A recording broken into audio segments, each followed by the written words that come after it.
itself is a word. The word is interesting because it's a word that comes from a pagan. Hollywood is the holy wood, and it was the wood that the magical wands were made out of in the pagan sorcery, magic. And these wands were believed that the sorcerers that possessed them could put people into trances and control them. This is part of, this is symbolic, but it's also important to understand that part of what Hollywood literally does is it puts people into trances. It's a dream state. They call it the dream machine in the United States.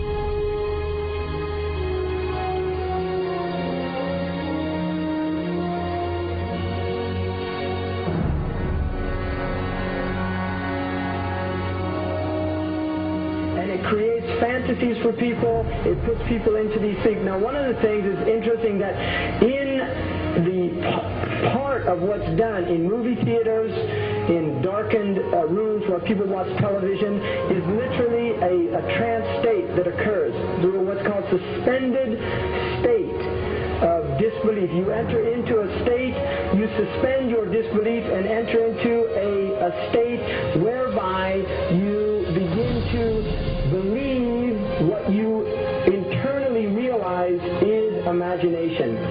It's falsehood. Films are magic. It's just magic. You go and you watch these things and people get caught up in them.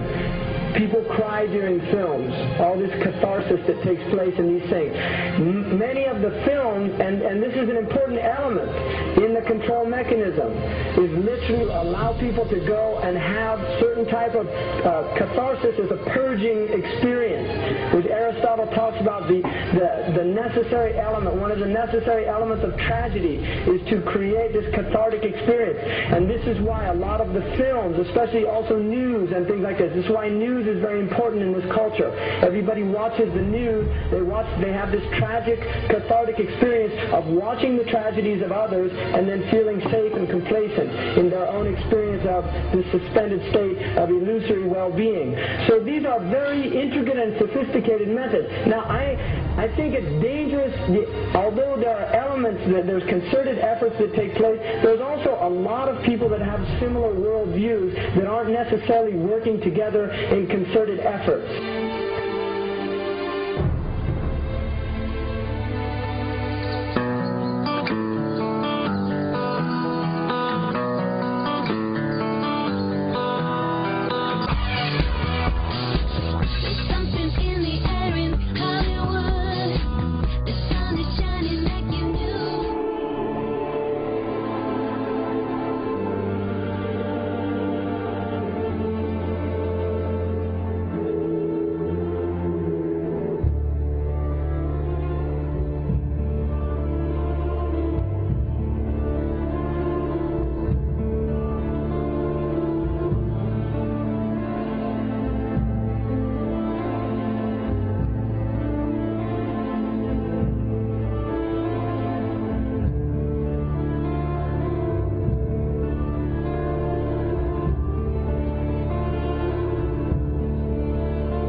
much like this.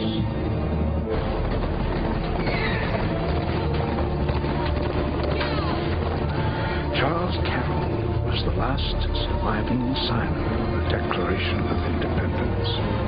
He was also a member of a secret society known as the Masons, and he knew he was dying. He woke up his stable boy in the middle of the night and ordered him to take him to the White House to see Andrew Jackson, because it was urgent that he speak to the president. Did he talk to him?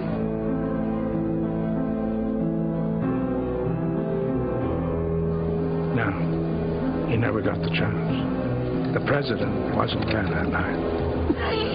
But Charles Carroll had a secret.